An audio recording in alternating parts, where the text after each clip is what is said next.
قرآن کا مہینہ ہے، قرآن پر وقت لگائیں، قرآن کی عربی پڑھیں، میکسیمم کوشش کریں کہ آپ ایک قرآن مکمل کر لیں. اگر ابھی آپ پیچھے رہ گئے ہیں تو طاق راتوں میں میکسیمم قرآن پڑھنے کی کوشش کریں. خواتین اکثر کہتی ہیں ہم طاق راتوں میں کیا کریں؟ آپ 2 رکعت نیت کریں، 2 رکعت نفل سمپل، اور اس کے بعد آپ قرآن پڑھیں. 1 رکوع 2 رکوع جتنے آپ آسانی سے پڑھ سکتی ہیں.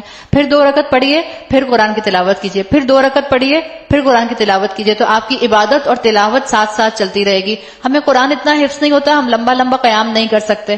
تو بہت اچھا طریقہ ہے کہ آپ اس مہینے کو بس قرآن کا مہینہ بنا لیں. اللہ نے رمضان کے مہینے کے لیے کہا ہے شہر رمضان الذی انزل فیہ القرآن، یہ وہ مہینہ جس میں قرآن نازل کیا گیا. تو اللہ نے یہاں کہہ دیا عربی قرآن بنایا ہے، تو میکسیمم عربی قرآن کے ساتھ بھی وقت گزاریے.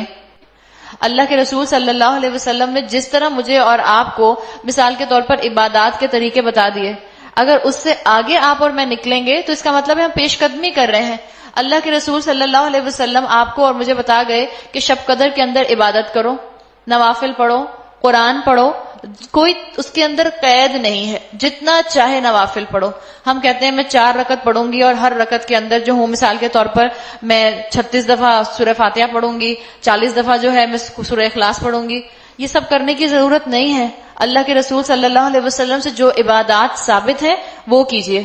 یہ جو کتابوں کی کتابیں آپ کو اور مجھے نظر آتی ہیں شب قدر کی عبادات کے اوپر، اور اس میں نوافل پڑھنے کے مختلف طریقے لکھے ہوتے ہیں، اتنی دفعہ یہ پڑھ لیں، اتنی دفعہ یہ پڑھ لیں. اگر وہ کسی صحیح حدیث سے ثابت ہیں تو ضرور پڑھیے، اور اگر وہ کسی صحیح حدیث سے ثابت نہیں ہے تو کیا یہ عبادات کے اندر اللہ کے رسول سے آگے نکلنا نہیں ہو جائے گا؟ بالکل ہو جائے گا. تو دین کو آسان بنائیے. اللہ نے یہ دین مجھے اور آپ کو آسانی کے لیے دیا ہے تاکہ آپ اور میں آسانی کے ساتھ اس دنیا میں رہ کر اس دنیا کو بہتر رہنے کی جگہ بنا سکیں، اپنے مقصد کو پہچان سکیں. اللہ کے رسول سے آگے پیش قدمی مجھے اور آپ کو نہیں کرنی. لیلۃ القدر خیر من الف شہر، ہم نے اس قرآن کو شب قدر میں نازل کیا ہے. ابھی بھی شب قدر ایک رہ گئی ہے. خوب کیش کریں، خوب انویسٹ کریں، خوب دعائیں کریں، کثرت سے استغفار کریں. اور اگر مجھے اور آپ کو ذرا سا بھی شب قدر کی اہمیت کا اندازہ ہو جائے، آج کل کی راتیں تو بہت ہی آسان شب قدر کی راتیں گزری ہیں، چھوٹی چھوٹی راتیں، اور پتہ بھی نہیں چلتی کہ انسان نوافل پڑھے.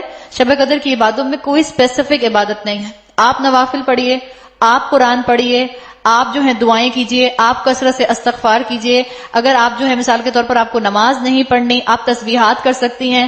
جو قرآن آپ کے سینے میں محفوظ ہے آپ اس کو خوب دہرائیے. آپ کوئی قرآن کا لیکچر سنیے، لیکن آپ کثرت سے عبادت کا اہتمام کیجئے. محروم ہے وہ شخص جس کو رمضان کا مہینہ ملا، جس کو رمضان کے مہینے میں شب قدر بھی ملی اور وہ سوتا رہ گیا، غافل رہ گیا. تم کیا جانو شب قدر کیا ہے؟ شب قدر 1000 مہینوں سے بہتر ہے. فرشتے اور روح اس میں اپنے رب کے اذن سے ہر حکم لے کر اترتے ہیں. وہ رات سراسر سلامتی ہے طلوع فجر تک، ہی حتی مطلع الفجر. شب قدر کی دعا اللہم انک عفو تحب العفو فاعف عنی.